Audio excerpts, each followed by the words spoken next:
দিনা ইনদাল্লাহিল ইসলাম, আল্লাহ বললেন আমার মনোনীত ধর্ম হলো ইসলাম। বলুন সুবহানাল্লাহ। তো ইসলাম কথাটাকে ভাঙলে কি দাঁড়ায়?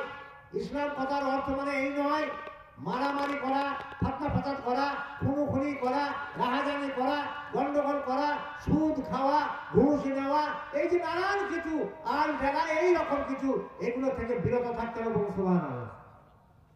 এ কথা কে বললেন? আল্লাহ তাআলা কোরআনে কারিমের মধ্যে ইরশাদ করে জানালেন, যাকে সৃষ্টি না করলে, জিনাকে সৃষ্টি না করলে আসমান জমিন পাহাড় পর্বত কোনো কিছু সৃষ্টি হতো না। তা সেই হুজুর আকরাম সাল্লাল্লাহু আলাইহি সাল্লামকে উনি এটা পাঠালেন। দীর্ঘ 23টা বছরে কোরআনটা নাযিল হয়েছিল। উনি যখন হীরা গুহাতে যখন অক্লান্ত পরিশ্রম করার পরে কঠোর সাধনার ফলে উনি যখন নবীত্ব পেলেন, যার আমি ওইখানে সময় লাগবে বলবো না কতদূর, কিন্তু সেই পরিশ্রম করে এই দ্বীন ইসলামটাকে উনি প্রতিষ্ঠিত করে রেখে গিয়েছিলেন। সুবহানাল্লাহ। তো সেই আজকে দেখা যায় সেই শান্তির কথা অনেক দূরের কথা ছেড়ে দিলাম, জাতি ধর্ম বর্ণ নির্বিশেষের কথাও ছেড়ে দিলাম, কিন্তু দেখা যায় ভাই বাবাকে সহ্য করতে পারে না, বাবা ভাইকে সহ্য করতে পারে না, ছেলে বাবায় মায়ে স্ত্রীতে অহর্নিশে গন্ডগোল, ভাই ভাইকে মানতে পারে না। এ কোন ধরনের ইসলাম আর কোন ধরনের শান্তির কথা এখানে বলা হয়েছে? হয় আমরা বুঝতে পারিনি, নাকি আল্লাহর এটা বলা ভুল ছিল? এইটা আপনি আপনার বিবেককে জিজ্ঞেস করবেন। প্রত্যেকটা মানুষ বিবেক সম্পন্ন মানুষ, কেন তার ভাই ভাইকে মানতে পারে না? কেন তার স্ত্রী তার স্বামীকে মানতে পারে না? কেন কোনোটা মানতে পারে না? কেন এই বর্জন? কোন মানুষকে দেখা যায় অকারণে তাকে গালিগালাজ করে, তার সঙ্গে ফাতনা ফাসাদ করে ভালো পরিবেশটাকে তারা নষ্ট করে দেয়। তাই আমি মনে করি এই দ্বীন ইসলামটাকে টিকিয়ে রাখার জন্য এই যে মানুষ যারা আলেম ওলামা আজকে সমাজে নেমেছেন, যারা এই রাস্তার ধারক এবং বাহক, যারা যেনারা কতদূর এগিয়েছেন আমি জানি না। এখানে আল্লাহ তাআলা বলেছেন ইন্না সালাতা তানহা আনিল ফাহশাই ওয়াল মুনকার, একমাত্র নামাজ পারে মানুষকে কুকাজ থেকে দূরে সরিয়ে রাখতে। বলুন সুবহানাল্লাহ।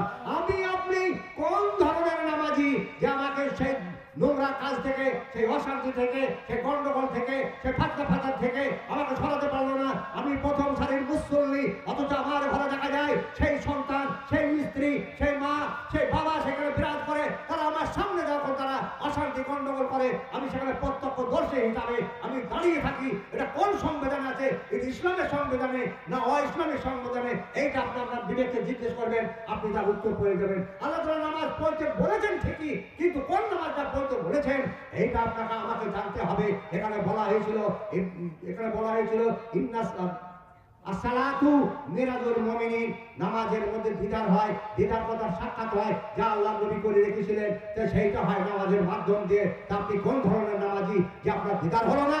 কোন ধরনের নামাজি যে আপনাকে নোংরা কাজ থেকে দূরে সরে রাখতে পারলো না, ভাই ভাইকে মানতে পারলো না? আজ একটা অশান্তির বাতাবরণ সৃষ্টি হয়ে গেছে দ্বীন ইসলামের মধ্যে, মারামারির মধ্যে, খুনোখুনির মধ্যে, তারা মানতে পারে না ভাইকে। একটা জিনিস শুনে রাখুন, এটা আমার শেষ কথা, যেটা আমার বলার অবকাশ নেই আর সময়ও নেই।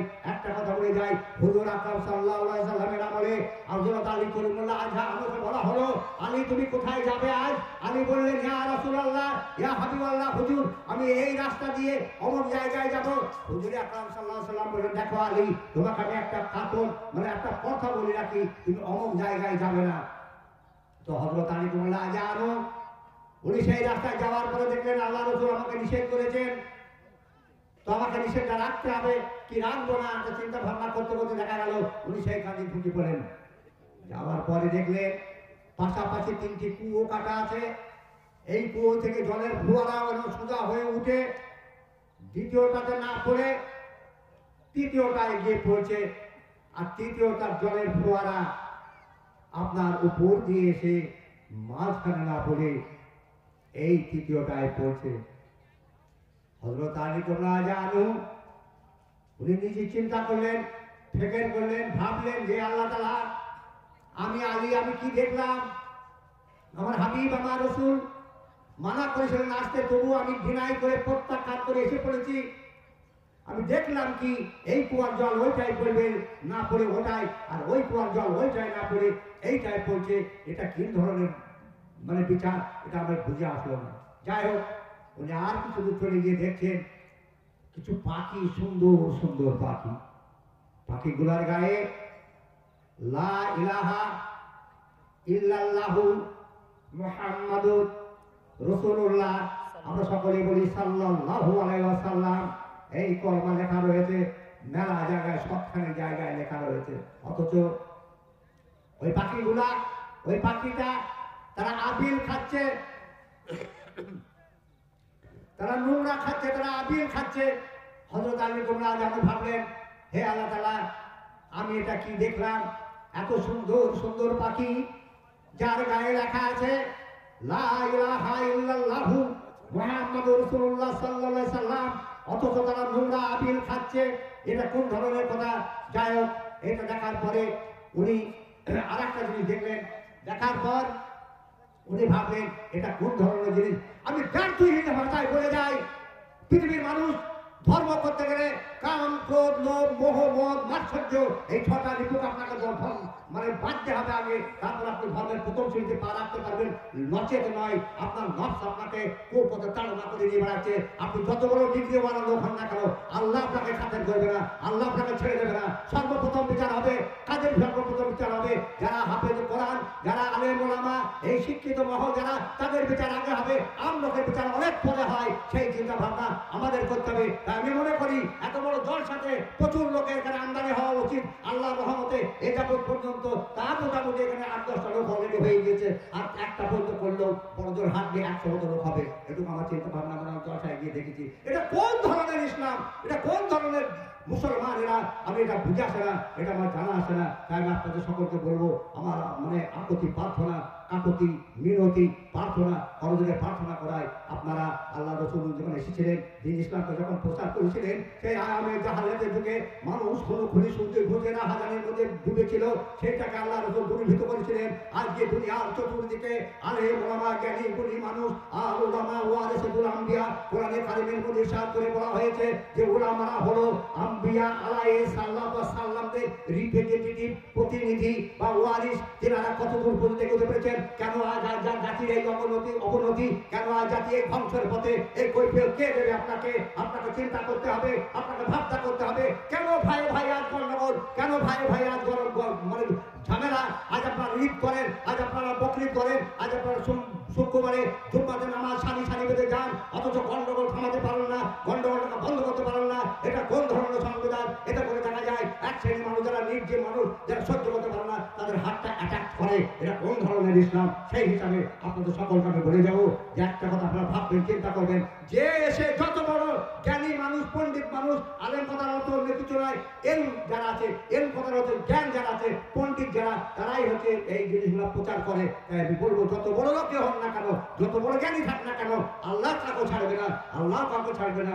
এইটা আপনারা মাথায় রাখবেন এবং একটা চিন্তা ভাবনা করে যাবেন এখান থেকে, আমার জীবনটাকে আমি সুন্দর করব এবং আমার পরিবারটাকে আমি সুন্দর করব। যেন আল্লাহ তাআলা তোমাদের সকলকে সে তৌফিক দান করেন, এনায়েত করেন। আমরা সকলে বলি আল্লাহুম্মা আমিন, আল্লাহুম্মা আমিন, আল্লাহুম্মা আমিন। बोलने वाला बोलने बोल गए है, सुनने वाला सुन ले, दिल चाहे तो मान ले उसको, और नहीं तो छोड़ दे। বলার লোক এরকম বলে যাবে, কোটি কোটি লোক আপনার দ্বারে আসবে, বলে যাবে, লেকিন মানাটা হলো সব থেকে বড় কথা। তাই ইসলাম জানার নাম নয়, ইসলাম বলার নাম নয়, ইসলাম মানার নাম। তাই মানতে হবে, মানার মানসিকতা তৈরি করুন, দিন ইসলামকে ঘরে প্রতিষ্ঠিত করুন।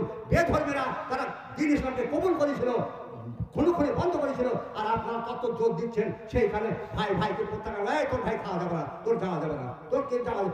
কোন ধরনের ইসলাম এটা? কোন ধরনের ধর্ম এটা? তাই আপনাদের সকলের কাছে করজোরে প্রার্থনা করি, সময় সাপেক্ষ, আমার ইমাম সাহেব এখানে আছেন, উনি এই জলসা বা এই মজলিসের উনি সভাপতি, উনি এটাকে দেখভাল করবেন এবং নিজের সভাপতির একটা ভাষণ ওনাকে দেওয়ার লাগে, উনি সেটাকে বলে এই মজলিসটা চালু করবেন, এই আশা আকাঙ্ক্ষা ভরসা রেখে।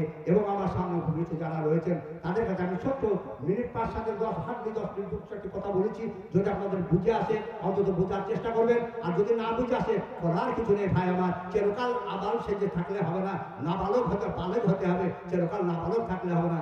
এখানে যারা বসে দেখেছি মজলিসে, তারা সবই বালেক, নটে কেউ নাবালক নয়, অথচ তারা বুঝে আসে না, বুঝে আসে না। মাল খেয়ে যখন আপনার পকেটে হাত ধরে টাকা দেয়, কাপ করে হাতে ভাই,